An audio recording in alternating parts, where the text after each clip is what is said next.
Jonny Davy from Job for Cowboy. Hello.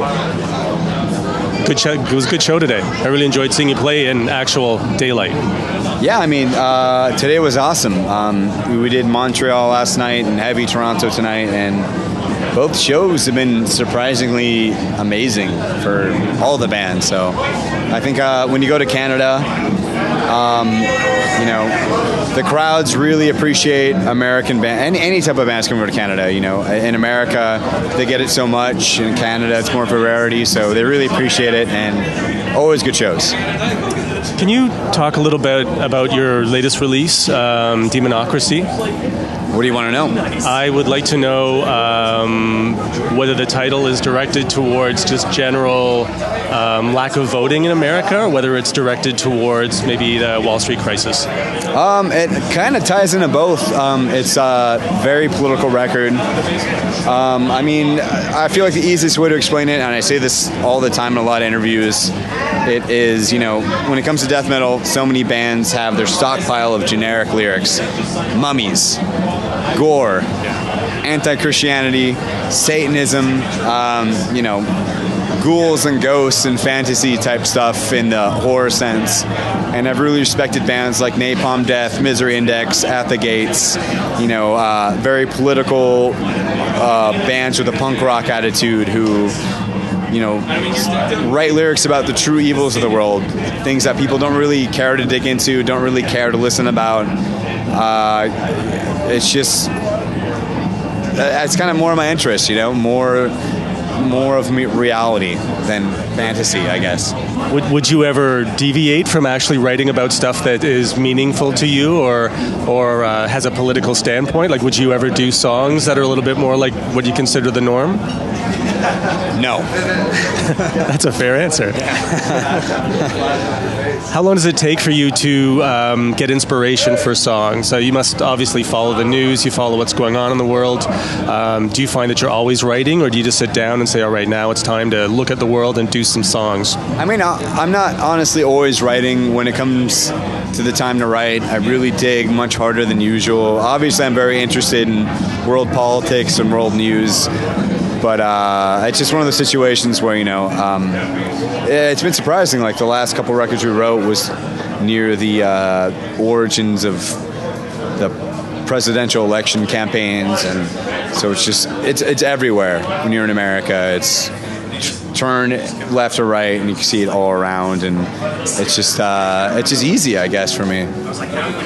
Do you find that your fans resonate with the lyrics that you're writing? Do they come up and say, this inspired me, or I feel like you're really on the money with where we're at as a country and as a nation? I mean, realistically, a lot of fans who listen to death metal don't dig too far in the lyrics just for the fact that, it's really hard to comprehend what the hell I'm saying, along with other death metal bands, as cheesy as that might sound. But they come out here and there, and it's really awesome to hear. I'm not trying to shove my opinions down people's throats. It's more of my journal, and it's really cool when people come out and just say, I absolutely agree with you, and I'm really glad you're writing about this. So, well, I was introduced to you guys, as most metal bands that I get into, as an opener for I think it was Gigantour, going back about 6 years, and I have subsequently seen you do opening slots, and I've seen you do headlining slots, and I don't really follow the lyrics a whole lot, but I think that you guys have got a groove, and that ultimately is what brings me into most metal. And I don't even know where I'm going with that. I mean, thank you regardless, wherever you're rolling with that. As a writer, do you find that you are contributing in any way from a composing standpoint, musically? Do you work on any riffs whatsoever? Do you play any instruments whatsoever? I have one song every record. Back in the day, during the Doom EP era, I wrote a lot of that stuff. But I mean, collectively, there's no tyrant in the band making the decisions of what's going to happen, what's not.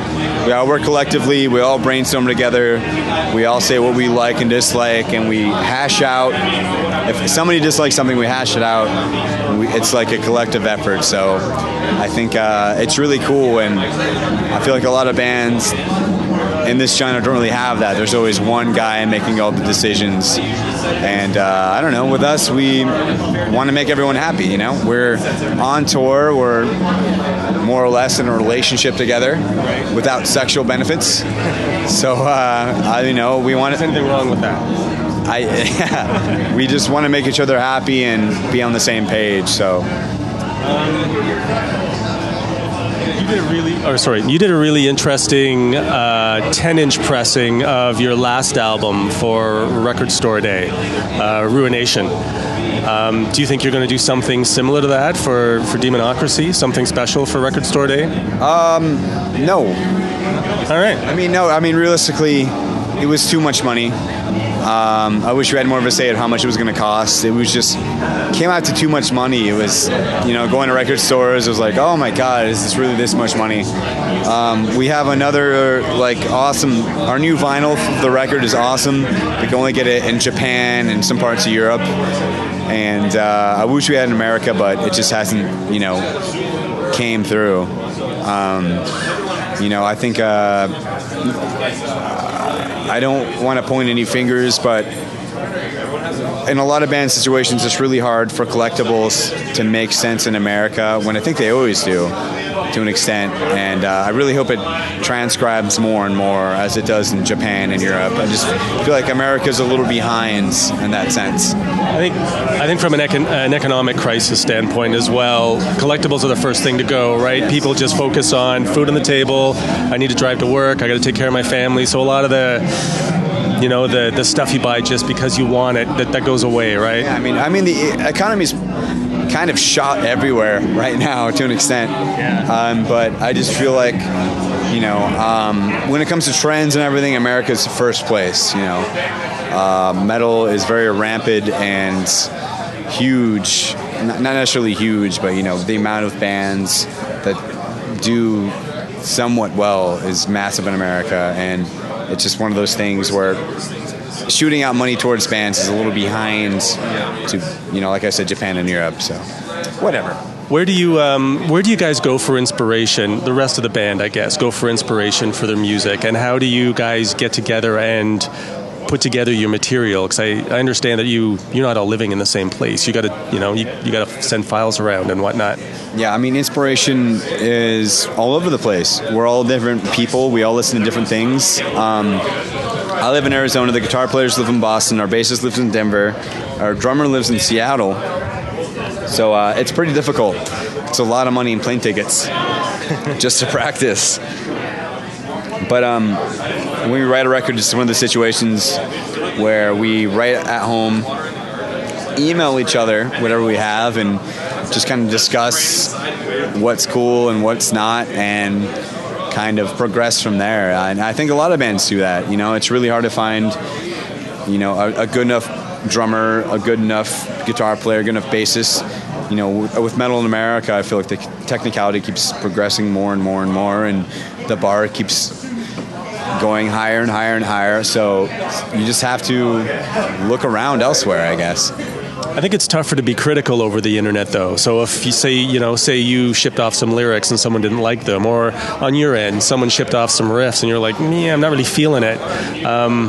That's kind of a tough thing to deliver by email or over the phone. Like when you can gesture a little more when it's in person, and it's not going to come from a colder place, I guess. I mean, it has its downfalls and its, you know, its benefits. I feel like when you're in a band together, sometimes it's easy when you start an idea, it gets shot down really fast before it can really progress into something really cool. So I think there's a benefit to being spread out and working on your ideas separately, and later on, when you have more of a thought and it's more progressed, shooting it to the other members. So, you know, it's one of the situations where it's has its downfalls and obviously has its benefits. if you were talking to a new listener and you wanted to tell them to check your band out, and you wanted to get them to listen to a certain song that you feel personifies everything that is Job for a Cowboy, what would you tell them to listen to? I don't know. That's hard. I just say anything from our new record. You know, I feel like we're the type of band where so many bands in our genre find their comfort zone, and they keep writing the same record over and over and over and over, which works sometimes. And I'm not knocking down on anyone, but with us, we really like to, move forward, challenge ourselves and challenge each other, and just progress and evolve as a band, just to keep ourselves happy and interested in what we're doing.